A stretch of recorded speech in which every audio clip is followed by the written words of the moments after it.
Hi, I'm Tony. Welcome to Sports Bike Shop's review of the Alpinestars ST-1 Waterproof textile jacket.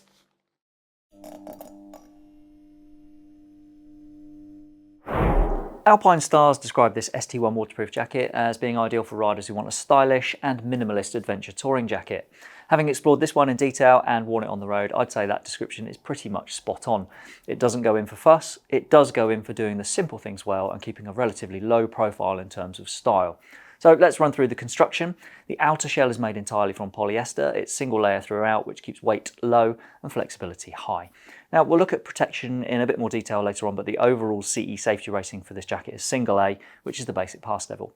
It fastens with a single zip up the front, with a guttered rain catcher panel behind it and a storm flap that velcros over the top. The no fuss approach extends to the collar, which does up with a single velcro panel across the throat, and the cuffs are dead simple too. They're velcro fold over fasteners that will hold the sleeve in tight enough to go under gloves, and I also found I had room for a pair of winter gloves to fit inside the sleeves, which is how I personally prefer to wear my gloves. Fit adjustment comes from poppers at each bicep and belts either side of the waist, which secure with Velcro. Ventilation comes from vertical zipped inlets near each armpit. These bring a general cooling effect, but the fixed waterproof membrane in this jacket means it's not a direct flow of cool air to the skin. The ST-1 runs Alpinestars dry style membrane, and it's what we call a drop liner. It sits loosely behind the outer shell, so it acts as a windproof barrier to stop venting air reaching your body. A drop liner is a traditional method of waterproofing. The idea is that the outer shell has a water repellent coating that fights off the first wave of rain. If that rain carries on for a while or gets heavy, then that coating will be defeated. Water then soaks through the outer shell, but the inner waterproof membrane is there to stop water reaching your normal clothes underneath. My own experience and that of customers who've left a review for this jacket suggests it's effective at keeping out rain. I used this one in an hour's worth of rain and I stayed dry. If you're expecting to do a decent amount of riding in heavy or prolonged rain, then a jacket with the membrane laminated to the outer shell will put up a stronger fight. There's quite a price leap to get that from Alpinestars. I'd say the Montera XF is their best laminated alternative, and that's nearly twice the price of this ST-1. At the other extreme in terms of weather, if you're more likely to ride in a lot of high temperatures, then it's worth looking at a jacket with a removable membrane. A fixed liner like this can get uncomfortable in the heat, so perhaps something like a Bogota Pro from Alpinestars is worth a look, as you better take the membrane out to keep you cooler. Again, there's a price jump for that, this time up to £360 from the price of £230 for this. I have to say, for the vast majority of riding in the UK, a drop liner like this is perfectly acceptable. This was the main style of waterproof textile jacket for donkey's years, and we were all perfectly happy with it until laminated outers came along. Right, last things last with the outside of this jacket, the pockets. There are cargo style pockets at the waist. There's one at the chest to the left of the main zip and another that secures with Velcro at the lower back. That pocket on the back is big enough to hold the thermal liner if you want somewhere to put it when you take that liner out of the jacket. None of these pockets are described by Alpinestars as waterproof. The water repellent coating on the outer will help, but it's best not to keep anything in those pockets that's vulnerable when it's raining. There is a waterproof pocket on the inside of the jacket, which we'll get to shortly, and it does now seem like a good time to go inside the jacket, so let's get on with that. First up, you'll see the removable thermal liner. It's rated at 80 grams per square metre, which makes that a relatively lightweight layer. Of the customers who've left a review, most have used their jacket in winter, and there seems to be a consensus that it's not the warmest jacket. Personally, I've worn this one in temperatures of around 12 degrees with just a t-shirt underneath and the thermal liner in place, and I found that comfortable. I've also tried it in conditions that range from 7 to 9 degrees with the windproof thermal fleece underneath that thermal liner, and again I had no issues with warmth, but I did have a Furigan airbag vest underneath as well, and that would have given me some extra insulation. So I think the customer reviewers are kind of right when they question the 4-season capability of this jacket.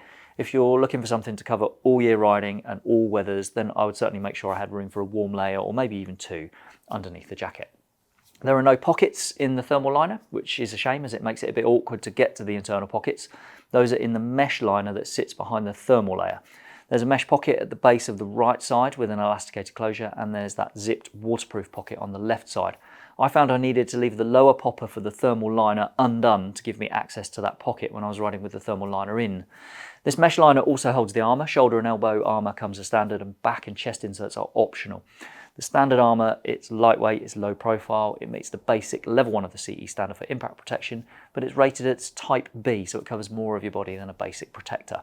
The shoulder inserts are dedicated to either the left or the right side as they extend further back to give you some protection to the rear of your shoulder joint. There are pockets for either a standard or a long Alpinestars back protector insert, so you can choose either of those. There are a few different types available and the cost ranges from £50 to £70 as we record this. There are a couple of options for the chest protectors as well. You need a two-part set that goes into pockets on either side of the zip.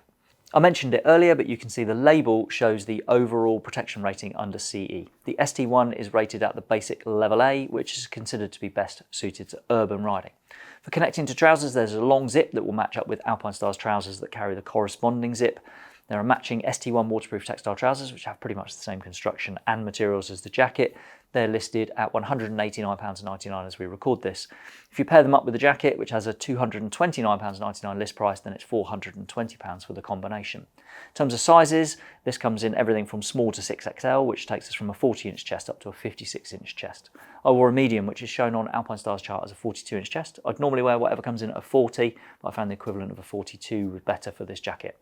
I did have room inside for a base layer, a t-shirt, thermal and an airbag vest, so I think going up just one size on the chart would be enough. Right, let's sum up. In my opinion, this jacket is exactly how Alpinestars describe it, a minimalist and stylish jacket for adventure touring. It's lightweight, it's flexible, and the price is competitive. This is Alpinestars' entry-level adventure touring jacket. You will get a bit extra in terms of functions if you can stretch to another 40 quid for an Alpinestars Andes V3. There's a link to our review of that popping up on screen now, hopefully. But if simplicity and style are what you're looking for, then this ST-1 delivers both of those.